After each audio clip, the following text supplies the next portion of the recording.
Pas de récession en vue pour 2023, mais un net ralentissement. L'Europe devrait être la région la plus durablement touchée, a indiqué ce mardi 22 novembre l'OCDE, appelant les banques centrales à poursuivre le relèvement de leur taux d'intérêt.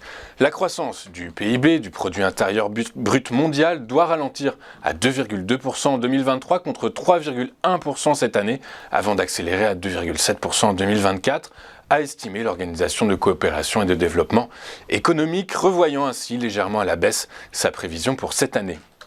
L'OCDE estime que la croissance de l'économie en zone euro va ralentir à 0,5% en 2023 contre 3,3% attendu cette année avant de revenir à 1,4% en 2024.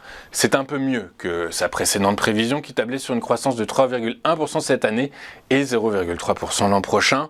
La France devrait pour sa part conserver une croissance positive de 0,6% l'an prochain, tandis que le PIB de l'Italie est vu en hausse de 0,2%. L'OCDE envisage par ailleurs pour la France un recul de la confiance des entreprises et des ménages, ainsi qu'un taux de chômage qui grimpera à 8,1% en 2024, éloignant le pays de l'objectif de plein emploi avec un taux à 5% visé par le gouvernement. Au Brésil, le président sortant Jair Bolsonaro conteste le résultat de l'élection présidentielle organisée le mois dernier, conclu par sa défaite face à Luiz Inácio Lula da Silva, montre un recours déposé auprès du tribunal supérieur électoral, auquel il demande de procéder à une vérification extraordinaire des suffrages. Selon CNN Brésil, ce recours du président sortant d'extrême droite dénonce des non-conformités irréparables de certaines machines de vote susceptibles de ternir le résultat du scrutin qui a abouti à la victoire de son adversaire de gauche.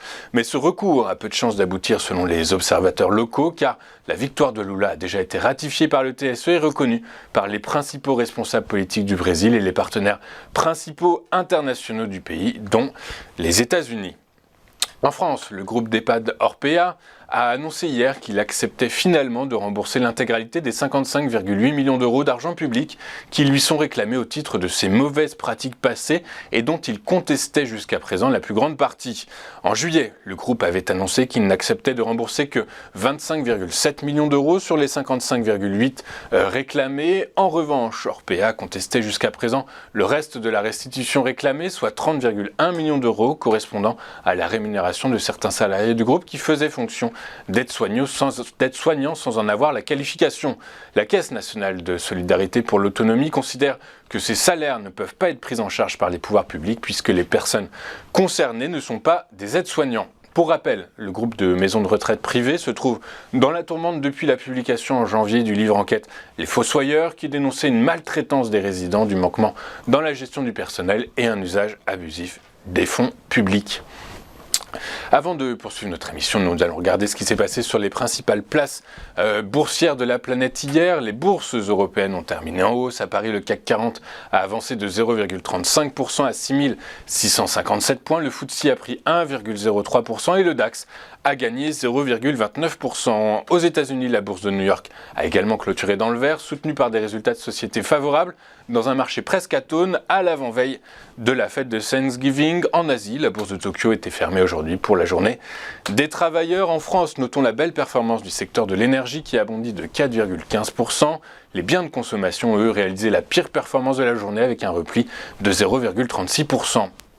Après avoir cédé plus de 13% la veille, le titre Vallourec a réalisé la plus forte hausse du SBF 120. Après la publication de résultats trimestriels de bonne facture, le titre a pris 9,58% à 10,93 €. Dans le sens inverse, le groupe OVH, lui, a reculé de 4,07% à 14,24 €.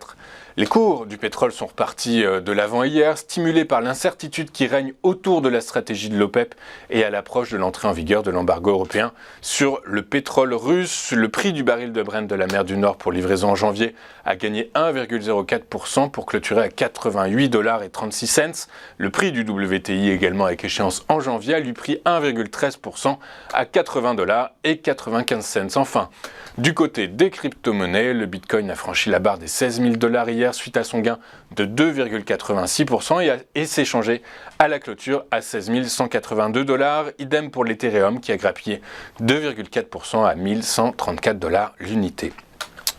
Nous allons marquer une toute première pause dans cette édition du 23 novembre 2022 et juste après, nous retrouverons Éric Seban en duplex et en direct qui décryptera pour nous les premiers échanges à la Bourse de Paris. À tout de suite sur Téléfinance.